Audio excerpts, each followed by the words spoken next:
जय हिंद। आज की इस वीडियो में हम आपदा प्रबंधन के 36 वीवीआई ऑब्जेक्टिव क्वेश्चंस की चर्चा करेंगे, जो एग्जाम में काफ़ी बार पूछे भी गए हैं और जिनके पूछे जाने की संभावनाएं भी सबसे अधिक हैं। अब की के 2023 के एग्जाम में आपदा प्रबंधन से 5 से 10 क्वेश्चन लगभग पूछे जाएंगे, 5 से 10 क्वेश्चन। और मैं आपको श्योर कर देता हूं कि ये वीडियो आप फुल देख लेते हैं तो आपके जो 5 से 10 क्वेश्चन पूछे जाएंगे उसमें से 80% क्वेश्चन, लगभग 7 से 8 क्वेश्चन, जितने भी क्वेश्चन पूछे जाएंगे उसमें से 80% क्वेश्चन इन्हीं 36 वीवीआई ऑब्जेक्टिव क्वेश्चन से होने वाले हैं। इसलिए वीडियो को अंत तक देखिएगा ताकि कोई भी क्वेश्चन आपसे मिस ना हो सके। देखिए, हमारा पहला क्वेश्चन है कि एक मिनट रुकिए, इसे इरेज कर दिया जाए, उसके बाद पहला क्वेश्चन को डिस्कस किया जाएगा। पहला क्वेश्चन है कि इनमें से कौन प्राकृतिक आपदा नहीं है। ऑप्शन ए है सुनामी, ऑप्शन बी है बाढ़, आतंकवाद, भूकंप। देखिए, क्वेश्चन में पूछा गया है कि कौन प्राकृतिक आपदा नहीं है। प्राकृतिक आपदाएं कितनी प्रकार की होती हैं, तो दो प्रकार की। कौन कौन? एक प्राकृतिक और दूसरी मानव जनित आपदा होती है। तो इसमें पूछा गया है कि इनमें से कौन जो है वह मानव जनित आपदा है। प्राकृतिक आपदा नहीं है तो क्या है? मानव जनित आपदा है। तो देखिए, सुनामी जो है वो प्राकृतिक आपदा है, तो ये आंसर नहीं होगा। बाढ़ भी प्राकृतिक आपदा है, तो ये भी आंसर नहीं होगा। आतंकवाद जो है वह मानव जनित आपदा है, तो ऑप्शन नंबर सी हमारा आंसर हो जाएगा। ऑप्शन डी में भूकंप दिया है जो कि प्राकृतिक आपदा है, तो ये भी हमारा आंसर नहीं होगा। देखिए, 2 नंबर हमारा क्वेश्चन है कि इनमें से कौन मानव जनित आपदा है। मानव जनित आपदा के बारे में पूछ रहा है। मानव जनित किसे कहा जाता है? जो मानव के द्वारा जनित किया जाता है। ऑप्शन ए है सांप्रदायिक दंगे, ऑप्शन बी है आतंकवाद, ऑप्शन सी है महामारी, ऑप्शन डी है उपयुक्त सभी। देखिए, ऑप्शन डी है उपयुक्त सभी। तो देखिए, पूछा गया है मानव जनित आपदा के बारे में, तो सांप्रदायिक भी मानव जनित आपदा है, आतंकवाद भी मानव जनित आपदा है और महामारी भी मानव जनित आपदा है। तो ये तीनों ही जो जो आपदाएं दी गई हैं वो मानव जनित आपदाएं हैं, तो इसलिए हमारा ऑप्शन नंबर डी उपयुक्त सभी हमारा सही उत्तर होगा। देखिए, 3 नंबर क्वेश्चन है कि सुनामी का प्रमुख कारण क्या है। ऑप्शन ए समुद्र में भूकंप का आना, स्थलीय क्षेत्र पर भूकंप का आना, द्वीप पर भूकंप का आना, ऑप्शन डी इनमें से कोई नहीं। देखिए, तो द्वीप पर भूकंप आना और सुनामी का कोई रिलेशन नहीं है डायरेक्ट, तो ये हमारा आंसर नहीं होगा। स्थल और समुद्र, सुनामी और समुद्र का कोई रिलेशन नहीं है, तो इसका भी सही उत्तर ये नहीं होगा। सही उत्तर होगा ऑप्शन नंबर ए समुद्र में भूकंप का आना। देखिए, जब समुद्र की जो निचली सतह होती है उसमें कंपन होती है, तो उसी के कारण सुनामी उत्पन्न होती है। तो सुनामी का प्रमुख कारण क्या होगा? तो समुद्र में भूकंप का आना। ऑप्शन नंबर ए हमारा सही उत्तर हो जाएगा क्वेश्चन नंबर 3 का। देखिए, 4 नंबर क्वेश्चन है हमारा कि नदियों में बाढ़ आने का प्रमुख कारण था। सॉरी, यहाँ पे होगा नदियों में बाढ़ आने का प्रमुख कारण क्या होगा, ऐसा क्वेश्चन होना चाहिए, मिस प्रिंट हो गया है। क्या होना होगा?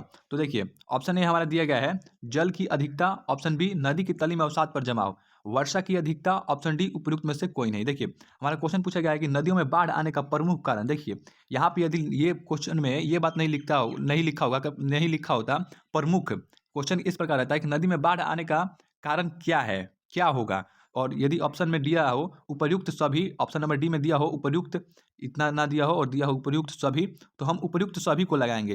परंतु यहाँ पे दिया है प्रमुख कारण क्या है। तो देखिए, जब भी जो नदी होगी उसमें पानी की अधिकता हो जाएगी तभी ना बाढ़ आएगी। तो ऑप्शन ए जल की अधिकता जो हमारा उत्तर होगा वह सही होगा कि ऑप्शन नंबर ए जो है जल की अधिकता नदी में बाढ़ आने का प्रमुख कारण है। इस प्रकार 4 का हमारा ऑप्शन नंबर ए जो है वह सही उत्तर हो जाएगा। देखिए, 5 नंबर क्वेश्चन है कि बिहार का कौन सा क्षेत्र बाढ़ग्रस्त क्षेत्र है। तो देखिए, ऑप्शन में दिया गया है पूर्वी बिहार, दक्षिणी बिहार, पश्चिमी बिहार, उत्तरी बिहार। तो देखिए, इसका सही उत्तर होगा उत्तरी बिहार जो है बिहार का वह बाढ़ग्रस्त क्षेत्र है। बाढ़ग्रस्त क्षेत्र है। यदि क्वेश्चन पूछ दे कि बिहार का कौन सा क्षेत्र सूखाग्रस्त क्षेत्र है, तो ऑप्शन नंबर बी लगाइएगा कि दक्षिणी जो बिहार है वह सूखाग्रस्त, दक्षिणी जो बिहार है वह कैसा है, तो सूखाग्रस्त है, सूखाग्रस्त। और जो उत्तरी बिहार है वह कैसा है, तो वह बाढ़ग्रस्त क्षेत्र है। इस प्रकार 4 का हमारा ऑप्शन नंबर डी सही उत्तर हो जाएगा। देखिए, 5 का हमारा ऑप्शन नंबर डी होगा। देखिए, 6 नंबर क्वेश्चन है कि निम्नलिखित में से किस नदी को बिहार का शोक कहा जाता है। ऑप्शन ए है गंगा, ऑप्शन बी है गंडक, सी कोसी, डी पुनपुन। देखिए, बिहार का शोक ऑप्शन नंबर सी कोसी नदी को बिहार का शोक कहा जाता है। यदि क्वेश्चन पूछ दे कि किस नदी को पश्चिम बंगाल का शोक कहा जाता है, तो दामोदर नदी को पश्चिम बंगाल का और बिहार का शोक कोसी नदी को कहा जाता है। यदि क्वेश्चन पूछे कि पश्चिम बंगाल की किस नदी को शोक कहा जाता है, तो दामोदर नदी को, और बिहार का शोक किसे कहा जाता है, तो गंडक को कहा जाता है। इस प्रकार हमारा 6 का ऑप्शन नंबर सी सही उत्तर हो जाएगा। देखिए, 7 नंबर क्वेश्चन है कि बाढ़ क्या है। ऑप्शन ए है हमारा प्राकृतिक आपदा, ऑप्शन बी है मानव जनित आपदा, ऑप्शन सी है सामान्य आपदा, ऑप्शन डी है इनमें से कोई नहीं। तो देखिए, बाढ़ जो है वो एक प्राकृतिक आपदा है। ऑप्शन नंबर ए प्राकृतिक आपदा। इस प्रकार 7 का हमारा ए हो जाएगा। देखिए, सुखाड़, सूखा, सुखाड़ किस प्रकार की आपदा है? तो देखिए, जो सूखा है या फिर जो सुखाड़ है, वह भी एक प्राकृतिक आपदा है, तो 8 का भी हमारा ए हो जाएगा। देखिए, नेक्स्ट क्वेश्चन है कि सूखे की स्थिति किस प्रकार आती है? तो ऑप्शन ए हमारा दिया गया है अचानक, ऑप्शन ए में है अचानक, पूर्व सूचना के अनुसार, धीरे-धीरे, इनमें से कोई नहीं। तो देखिए, जब सुखाड़ आती है, तो कोई सूचना देकर नहीं आती है और ना ही एक पर एक आना अर्थात अचानक नहीं आती है। सुखाड़ की जो स्थिति होती है, वह धीरे-धीरे आती है। जो मिट्टी रहती है, उसकी नमी धीरे-धीरे सूखती है और फिर सुखाड़ आती है। तो ऑप्शन नंबर सी हमारा 9 का सही हो जाएगा कि सुखाड़ की स्थिति धीरे-धीरे आती है। देखिए, हमारा नेक्स्ट क्वेश्चन है कि सूखे के लिए जिम्मेदार कारक है, सूखे के लिए जिम्मेदार कारक क्या है? तो हमारा पहला ऑप्शन है वर्षा की कमी, भूकंप, बाढ़, ज्वालामुखी क्रिया। देखिए, यदि बाढ़ आएगा तो सुखाड़ तो कभी आ ही नहीं सकता और सुखाड़ से भूकंप का कोई रिश्ता ही नहीं है और ज्वालामुखी का भी कोई रिश्ता नहीं है। तो सुखाड़ के लिए जिम्मेदार कारक क्या है? वर्षा की कमी। यदि वर्षा नहीं होगी, यदि बारिश नहीं होगी, तो सुखाड़ की स्थिति आ सकती है। तो इस प्रकार हमारा 10 का ऑप्शन नंबर ए सही उत्तर हो जाएगा। देखिए, 11 नंबर क्वेश्चन है कि सूखे से बचाव का एक तरीका है, अर्थात सूखे से बचाव का एक मुख्य तरीका है। देखिए, यहाँ पे क्वेश्चन में क्या दिया गया है? सूखे से बचाव का एक मुख्य तरीका है। और देखिए, हमारा ऑप्शन नंबर ए है नदियों को आपस में जोड़ देना, वर्षा जल संग्रहण करना, बाढ़ की स्थिति उत्पन्न करना, उपयुक्त में से कोई नहीं। देखिए, क्वेश्चन में दिया गया है कि सूखे से बचाव का एक प्रमुख तरीका है। तो देखिए, वर्षा जल संग्रहण, जब बारिश होगी तो सुखाड़ आने की कोई संभावना ही नहीं होगी। तो इस प्रकार ऑप्शन बी हमारा एलिमिनेट हो गया। बाढ़ की स्थिति उत्पन्न करना, देखिए, जब आपके पास पर्याप्त मात्रा में जल होगा तो सुखाड़ की स्थिति कैसे आएगी? तो यह भी हमारा गलत हो जाएगा। यदि नदी में पर्याप्त मात्रा में जल होगी तो हम अपनी सिंचाई कर लेंगे, तो सूखे की स्थिति ही नहीं आएगी। तो ये भी जो ऑप्शन है वो एलिमिनेट हो गया। उपयुक्त में से कोई नहीं, क्योंकि हमारा ऑप्शन नंबर ए जो है वह सही होगा। नदियों को आपस में जोड़ देना, देखिए, जैसे हमने पिछले क्वेश्चन में डिस्कस किया कि जो बिहार का दक्षिणी क्षेत्र है वह सूखाग्रस्त है। बिहार का दक्षिणी क्षेत्र सूखाग्रस्त है और बिहार का उत्तरी जो क्षेत्र है वह बाढ़ग्रस्त है। किस प्रकार ग्रस्त है? तो बाढ़ से ग्रस्त है बिहार का उत्तरी क्षेत्र और दक्षिणी क्षेत्र सूखाग्रस्त है। यदि हम क्या करें कि जो बिहार की उत्तर की जो नदियां हैं उन्हें हम दक्षिण की नदियों से जोड़ दे तो क्या होगा? दोनों ही समस्याएं सुलझ जाएंगी। बिहार का जो उत्तरी क्षेत्र है उसमें जो अधिक मात्रा में जल होगा वह बिहार के दक्षिणी क्षेत्र में चला जाएगा। इस प्रकार दक्षिणी क्षेत्र की सुखाड़ की स्थिति भी खत्म हो जाएगी और उत्तरी क्षेत्र की बाढ़ की स्थिति भी खत्म हो जाएगी। तो इस प्रकार जो हमारा यहाँ से कंक्लूजन निकलता है कि यदि हम विभिन्न नदियों को आपस में जोड़ देते हैं तो जो सुखाड़ की स्थिति होगी वह खत्म हो सकती है। तो इस प्रकार हमारा 11 का ऑप्शन नंबर ए सही उत्तर हो जाएगा कि नदियों को आपस में जोड़ देने से सूखे से बचाव किया जा सकता है। तो ऑप्शन नंबर ए हमारा 11 का सही उत्तर हो जाएगा। देखिए, 12 नंबर क्वेश्चन है कि महासागर के तली पर होने वाले कंपन किस नाम से जाना जाता है? तो देखिए, अभी हमने पिछले क्वेश्चन में डिस्कस किया था कि सुनामी का प्रमुख कारण क्या है? तो हमने डिस्कस किया था कि समुद्र में भूकंप का आना, अर्थात समुद्र में भूकंप के आने से क्या मतलब है कि समुद्र में होने वाली कंपन, समुद्र की तली में होने वाली कंपन से ही सुनामी आती है। तो ऑप्शन नंबर सी हमारा सही हो जाएगा कि महासागर की तली में होने वाले कंपन अर्थात भूकंप, महासागर में जो भूकंप होता है उसे किस नाम से जाना जाता है? तो उसे सुनामी के नाम से जाना जाता है। ऑप्शन नंबर सी हमारा 12 का सही उत्तर हो जाएगा। देखिए, 13 नंबर क्वेश्चन है कि 26 दिसंबर 2004 ईस्वी को विश्व के किस हिस्से में भयंकर सुनामी आई थी? ऑप्शन ए है हमारा पश्चिमी एशिया, ऑप्शन बी है प्रशांत महासागर, ऑप्शन सी है अटलांटिक महासागर, ऑप्शन डी है बंगाल की खाड़ी। तो हमारा सही उत्तर होगा बंगाल की खाड़ी में 26 दिसंबर 2004 ईस्वी को विश्व की सबसे भयंकर सुनामी आई थी। देखिए, इस क्वेश्चन को इस प्रकार से भी चेंज करके पूछ देता है कि 26 दिसंबर 2004 ईस्वी को विश्व के किस हिस्से में भयंकर सुनामी आई थी और ऑप्शन में आपको दे देगा प्रशांत महासागर, अटलांटिक महासागर, हिंद महासागर और एक और महासागर का नाम दे देगा आर्कटिक महासागर। तो उस स्थिति में आप हिंद महासागर लगाइएगा। क्या आंसर लगाइएगा? यदि ऑप्शन में बंगाल की खाड़ी ना दिया हो और हिंद महासागर दिया हो तो आप हिंद महासागर को ही टिक कीजिएगा, क्योंकि बंगाल की खाड़ी हिंद महासागर के अंतर्गत आती है। तो क्वेश्चन का फॉर्मेट इस प्रकार भी चेंज हो सकता है। देखिए, 14 नंबर क्वेश्चन है हमारा। 14 नंबर क्वेश्चन है कि भूकंप से पृथ्वी की सतह पर पहुंचने वाली सबसे पहली तरंग को किस नाम से जाना जाता है? देखिए, जब भूकंप आती है तो कुछ तरंगें उत्सर्जित होती हैं। उन तरंगों में जो तरंग पहली बार भूकंप पे आती है, पृथ्वी पर आती है, उसे किस नाम से जाना जाता है? तो देखिए, ऑप्शन हमारा है पी तरंग, एस तरंग, एल तरंग, टी तरंग। देखिए, जो हमारा सही उत्तर होगा इसका पी तरंग होगा। देखिए, जो तरंग उत्सर्जित होती हैं उसमें 3 तरंग होती हैं। कौन कौन होती हैं? तो पी तरंग होती है, एस तरंग होती है, पी तरंग, एस तरंग और एल तरंग उत्सर्जित होती हैं भूकंप के दौरान। तो जो पी तरंग होती है वह सबसे पहले पृथ्वी पर आती है और जो एस तरंग होती है वह सेकेंड टाइम आती है और तीसरी बार एल तरंग आती है और एल तरंग सबसे दीर्घ तरंग है, सबसे दीर्घ तरंग अर्थात लंबी तरंग है। कौन सी? तो एल तरंग जो है वह सबसे दीर्घ तरंग है और लंबी तरंग है। इस प्रकार इस क्वेश्चन का answer option number A P तरंग हो जाएगा। देखिए 15 नंबर क्वेश्चन है कि भूकंप, देखिए भूकंप के केंद्र से उद्वार पृथ्वी पर स्थित केंद्र को क्या कहा जाता है? देखिए तो इसका उत्तर होगा ऑप्शन नंबर बी अधिकेंद्र। देखिए भूकंप जहां से उत्पन्न होता है उसे भूकंप केंद्र कहते हैं, ठीक है। और जो जहां पृथ्वी पर पहली बार भूकंप फील होता है, महसूस होता है, उस केंद्र को अधिकेंद्र कहते हैं। तो इस प्रकार हमारा ऑप्शन नंबर बी सही उत्तर हो जाएगा 15 का। देखिए 16 नंबर क्वेश्चन है कि भूकंप अथवा सुनामी से बचाव का इनमें से कौन सा तरीका सही नहीं है? अर्थात भूकंप और सुनामी से बचने के लिए कौन सा तरीका सही नहीं है? देखिए जो तरीका गलत है उसी को चूज करना है। तो भूकंप के पूर्व पूर्व अनुमान को गंभीरता से लेना, तो सही बात है कि यदि भूकंप आ रहा है तो हम जो उसका पूर्व अनुमान किया गया है उसे गंभीरता से लेंगे और उससे बचने की तैयारी करेंगे। भूकंप निरोधी भवनों का निर्माण करना, तो जी हम जो भवन निर्माण करते हैं वह भूकंप निरोधी ही भवन का निर्माण करते हैं ताकि यदि भविष्य में कभी भूकंप आए तो हमें उससे पीड़ित ना होना पड़े। गैर सरकारी संगठनों द्वारा राहत कार्य हेतु तैयार रहना।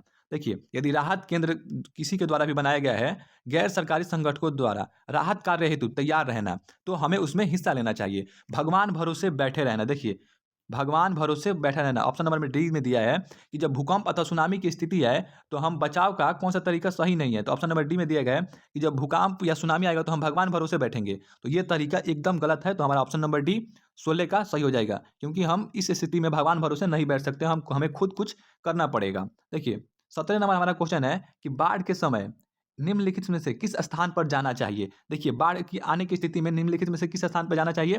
तो ऑप्शन ए में दिया है ऊंची भूमि वाले स्थान पे, गांव के बाहर, जहां है उसी स्थान पर रहें, खेतों में। देखिए भूकंप बाढ़ आने पर आप कहाँ जाएंगे? तो बाढ़ आने पर पानी आएगा और पानी आएगा तो पानी तो सभी जगह जा सकता है, परंतु कहाँ नहीं जा सकता? तो जो भूमि ऊंची होगी वहां पे जो बाढ़ का पानी है वह नहीं जा तो सकता है, परंतु उसके जाने की संभावनाएं सबसे कम होंगी। कहाँ पे? तो ऊंची भूमि वाले स्थान पे। तो बाढ़ की स्थिति में हम कहाँ जाएंगे? तो ऊंची भूमि वाले स्थान पे जाएंगे। तो 17 का ये हमारा आंसर हो जाएगा। देखिए देखिए यदि आप वीडियो को पूरा देख लेते हैं तो आपदा प्रबंधन से आपका एक भी क्वेश्चन आपके एग्जाम में मिस नहीं होगा, इसलिए वीडियो को अंत तक देखिएगा। मलबे के नीचे दबे हुए लोगों को पता लगाने के लिए किस यंत्र की मदद ली जाती है? देखिए ऑप्शन ए दिया है दूरबीन, option B infrared camera, option C helicopter, option D telescope. देखिए मलबे के नीचे दबे हुए लोगों को, देखिए जब भूकंप की स्थिति आती है तो उस स्थिति में बहुत सारे मकान जो होते हैं वह ढह जाते हैं और ढहने की स्थिति में बहुत सारे लोग उनसे दब जाते हैं। कुछ लोग तो दब के मर जाते हैं, कुछ लोग घायल हो जाते हैं और कुछ लोग जीवित रहते हैं। तो इस स्थिति में किस यंत्र के द्वारा पता लगाया जाता है कि यहाँ पे व्यक्ति है या नहीं है? तो इंफ्रारेड कैमरा नामक एक यंत्र होता है जिसकी सहायता से यह पता लगाया जाता है कि क्या यहाँ पे कोई व्यक्ति है अथवा नहीं है। तो हमारा 18 का option number B infrared camera सही उत्तर हो जाएगा। देखिए 19 नंबर क्वेश्चन है कि आग आग से जलने की स्थिति में जले हुए स्थान पर क्या प्राथमिक उपचार करना चाहिए? देखिए जब भी कोई घटना होती है तो हम पहले प्राथमिक उपचार करते हैं ताकि उसे थोड़ी देर के लिए राहत दी जा सकती है। तो आग लगने की स्थिति में हम कैसी प्राथमिक उपचार देंगे? तो देखिए ऑप्शन ए में दिया गया है ठंडा पानी डालना, गर्म पानी डालना, अस्पताल पहुंचाना। इनमें से कोई नहीं। देखिए यहाँ पे बात किया जा रहा है प्राथमिक उपचार का, तो आप अस्पताल तो पहुंचाइएगा लेकिन प्राथमिक उपचार के बाद, तो ये गलत हो जाएगा। गर्म पानी डालना, देखिए उसका हाथ जला है और किस कारण जला है? तो हाई टेम्परेचर के किसी वस्तु को छूने या फिर आग को छूने के कारण। तो हाई टेम्परेचर तो आप दीजिएगा नहीं, गर्म पानी का टेम्परेचर ज़्यादा होता है, तो ये तो ऑप्शन गलत हो जाएगा।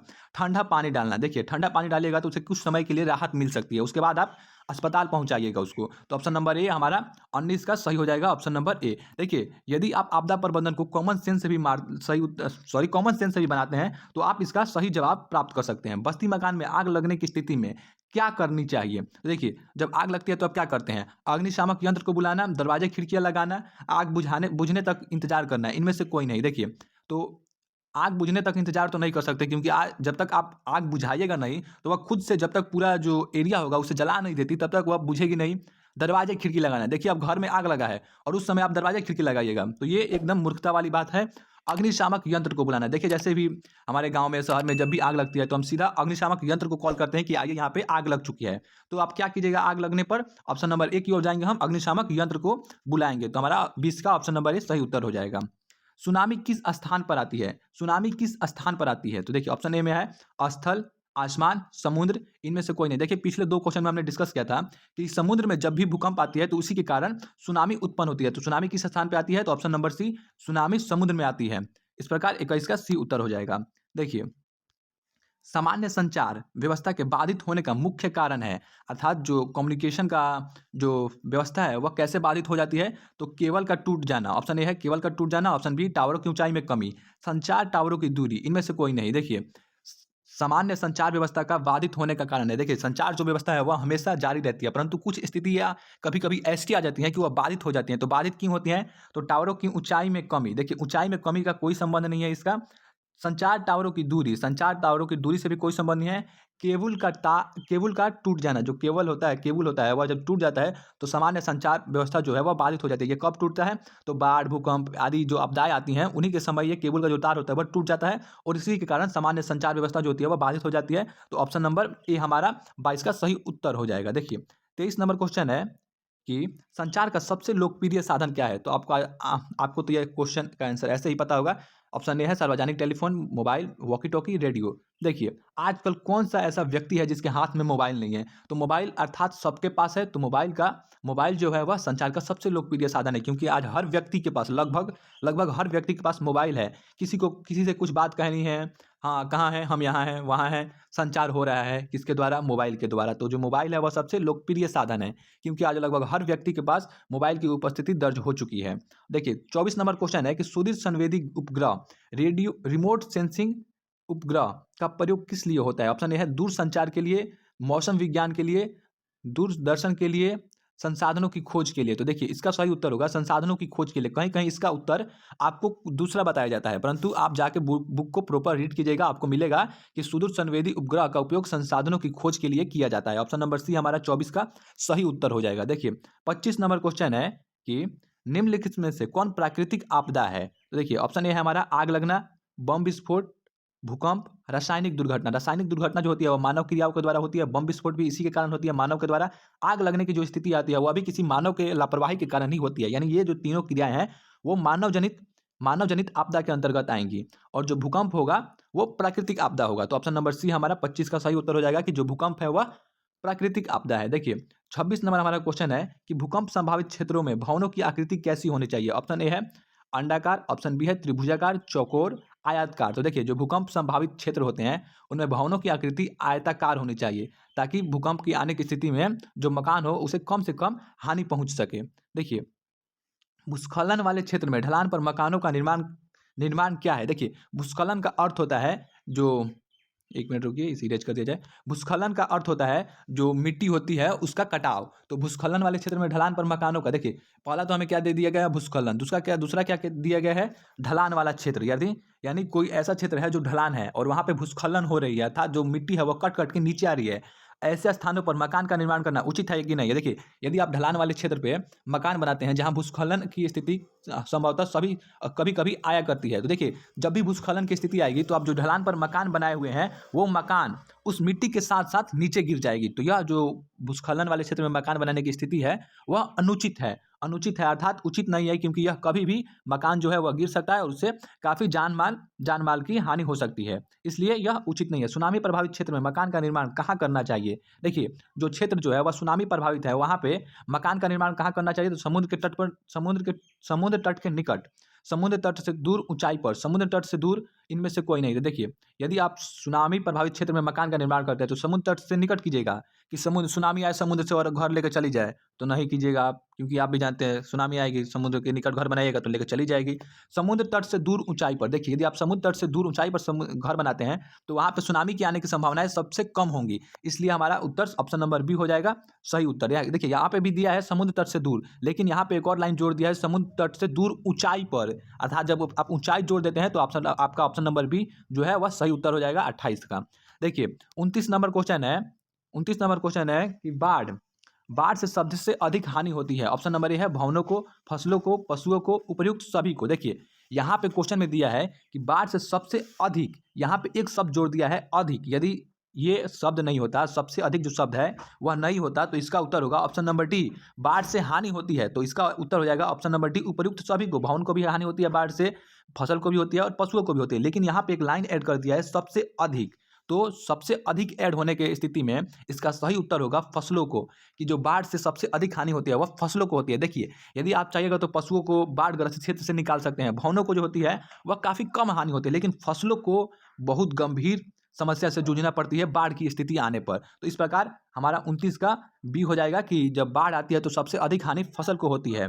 देखिए, 30 नंबर क्वेश्चन है कि कृषि सुखाड़ होता है। ऑप्शन ए है जल के अभाव में, मिट्टी की नमी के अभाव में, मिट्टी के क्षय के कारण, मिट्टी की लवणता के कारण। तो देखिए, सुखाड़ से लवणता का कोई संबंध नहीं है, मिट्टी के क्षय से भी सुखाड़ का कोई संबंध नहीं है। देखिए, सुखाड़ का संबंध है जल के अभाव से और मिट्टी की नमी के अभाव से। देखिए, तो जो नमी का अभाव है, इसी के अभाव से सुखाड़ की स्थिति उत्पन्न होती है। जल के अभाव से, देखिए, जब जल आपके पास रहेगा तो देखिए, जब जल पर्याप्त मात्रा में रहेगा तो सुखाड़ की स्थिति नहीं आएगी, परंतु जल पहले जो होता है, आप जो जल संचय करके रखते हैं वह खत्म होता है, उसके बाद जो नमी होती है मिट्टी में वो खत्म होती है। तो जो लास्ट जो कारण बनता है वह मिट्टी की नमी के अभाव में बनता है, सुखाड़ का कारण। तो ऑप्शन नंबर बी हमारा 30 का सही उत्तर हो जाएगा। देखिए, 31 नंबर क्वेश्चन है कि दुपहिया वाहन चालक हेलमेट का प्रयोग करते हैं, अर्थात जो कितने परसेंट जो चालक हैं, ड्राइवर हैं दोपहिया बाइक के, वो हेलमेट का प्रयोग करते हैं। ऑप्शन नंबर ए है हमारा 38%, 58%, 48%, 62%। तो देखिए, हमारा सही उत्तर होगा 38% जो ड्राइवर हैं वो हेमलेट का प्रयोग करते हैं, और जो शेष बचे हैं कितने परसेंट, 62% वो हेमलेट का प्रयोग नहीं करते हैं। देखिए, यदि आप हेमलेट का प्रयोग नहीं करते हैं तो आप दूसरे का कुछ नहीं बिगाड़ने वाले हैं। यदि आप गिरते हैं तो मरेंगे, यदि आप हेमलेट का प्रयोग नहीं करते हैं, यदि आप हेमलेट का प्रयोग किए हैं तो आप सेफ हैं और आप बच सकते हैं गिरने के दौरान। देखिए, दुर्घटना का कारण है, ऑप्शन ए है चालक की लापरवाही, चालक की थकान, तेज गति, उपर्युक्त सभी। देखिए, दुर्घटना की स्थिति के लिए ये तीनों ही कारण उचित हैं कि यदि चालक लापरवाही करेगा तो दुर्घटना होगी, चालक को थकान हो जाएगी तो वह इधर उधर देखेगा, उसकी आंख भी झप सकती है, इस स्थिति में भी दुर्घटना हो सकती है। तेज गति से भी वह रहेगा तो इस स्थिति में भी आउट ऑफ कंट्रोल होने के कारण दुर्घटना हो सकती है। तो ऑप्शन नंबर डी हमारा उपर्युक्त सभी जो है वह आंसर हो जाएगा। 32 का डी उपर्युक्त सभी हो जाएगा। देखिए, 33 नंबर क्वेश्चन है हमारा, गोल्डन आवर दुर्घटना का समय माना जाता है, अर्थात दुर्घटना के बाद का कौन सा समय गोल्डन आवर माना जाता है। ऑप्शन ए है हमारा 3 घंटे, प्रथम 3 घंटे, शुरुआती प्रथम घंटा, प्रथम 2 घंटे, इनमें से कोई नहीं। तो देखिए, हमारा सही उत्तर हो जाएगा शुरुआती प्रथम घंटा। जब भी कोई घटना होती है उसका जो शुरुआती 1 घंटा होता है, यदि उस व्यक्ति को जो दुर्घटना से ग्रसित होता है उसे प्रॉपर ट्रीटमेंट मिल जाती है तो उसके बचने की संभावनाएं जो होती हैं वह अधिक होती हैं, परंतु 1 घंटा से लेट होता है तो उसके बचने की जो संभावनाएं होती हैं वह कम हो जाती हैं, क्योंकि काफ़ी ब्लीडिंग हो जाता है दुर्घटना की स्थिति में, इसलिए उसको बचाना मुश्किल हो जाता है। इसलिए कभी भी दुर्घटना हो तो ट्राई कीजिएगा कि कम से कम 1 घंटा के अंदर में उसे नज़दीकी अस्पताल में पहुंचाया जा सके। देखिए, 34 नंबर हमारा क्वेश्चन है कि दुर्घटना के पश्चात मददगार है, अर्थात दुर्घटना के पश्चात कौन से जो सुविधाएं हैं वह मददगार हैं, चिकित्सक, एम्बुलेंस, पुलिस, उपर्युक्त सभी। तो देखिए, उपर्युक्त सभी उत्तर हमारा होगा, क्योंकि दुर्घटना के पश्चात जो दुर्घटना से ग्रसित व्यक्ति होगा उसे ट्रीटमेंट चिकित्सक के द्वारा दिया जाएगा, एम्बुलेंस उसे अस्पताल तक ले जाएगी, पुलिस उसकी कार्रवाई करेगी। तो ऑप्शन डी उपर्युक्त सभी हमारा 34 का आंसर हो जाएगा। देखिए, 35 नंबर क्वेश्चन है, गाड़ी चलाते समय नहीं करना चाहिए, अर्थात गाड़ी चलाते समय क्या नहीं करना चाहिए। सीट बेल्ट लगाना चाहिए तो हाँ लगाना चाहिए, इंडिकेटर का प्रयोग करना चाहिए, नशापान करना चाहिए तो नशापान नहीं करना चाहिए, हेमलेट का प्रयोग करना चाहिए, हाँ करना चाहिए। तो नशापान नहीं करना चाहिए गाड़ी चलाते समय, इससे दुर्घटना हो सकती है। देखिए, हमारा आज का लास्ट क्वेश्चन है कि पैदल चलते समय करना चाहिए, अर्थात पैदल चलते समय क्या करना चाहिए। तो दौड़ कर सड़क पार करना चाहिए, नहीं करना चाहिए दौड़ कर सड़क पार। फुटपाथ का प्रयोग करना चाहिए तो जी फुटपाथ का प्रयोग करना चाहिए। अंधा मोड़ से सड़क पार करना चाहिए तो नहीं करना चाहिए। ईयरफोन लगाकर चलना चाहिए, नहीं चलना चाहिए। तो हमारा ऑप्शन नंबर बी फुटपाथ का प्रयोग करना पैदल चलते समय, 36 का बी हमारा सही उत्तर हो जाएगा। देखिए, यदि आपने अभी तक वीडियो को लाइक नहीं किया है, चाहे वीडियो को शेयर नहीं किया है तो शेयर कर दीजिए और लाइक कर दीजिए, और साथ में हमारे चैनल को सब्सक्राइब कर दीजिए, क्योंकि यहाँ पे आपको एग्जाम ओरिएंटेड तैयारी की जाती है और इस प्रकार के वीडियो को देखने के लिए आप हमारे चैनल को सब्सक्राइब कर दीजिए। मिलते हैं किसी और इंटरेस्टिंग वीडियो में, जिससे आप कम से कम समय में अधिक से अधिक कुछ सीख के आप अपने एग्जाम में बेटर कर सकते हैं। धन्यवाद।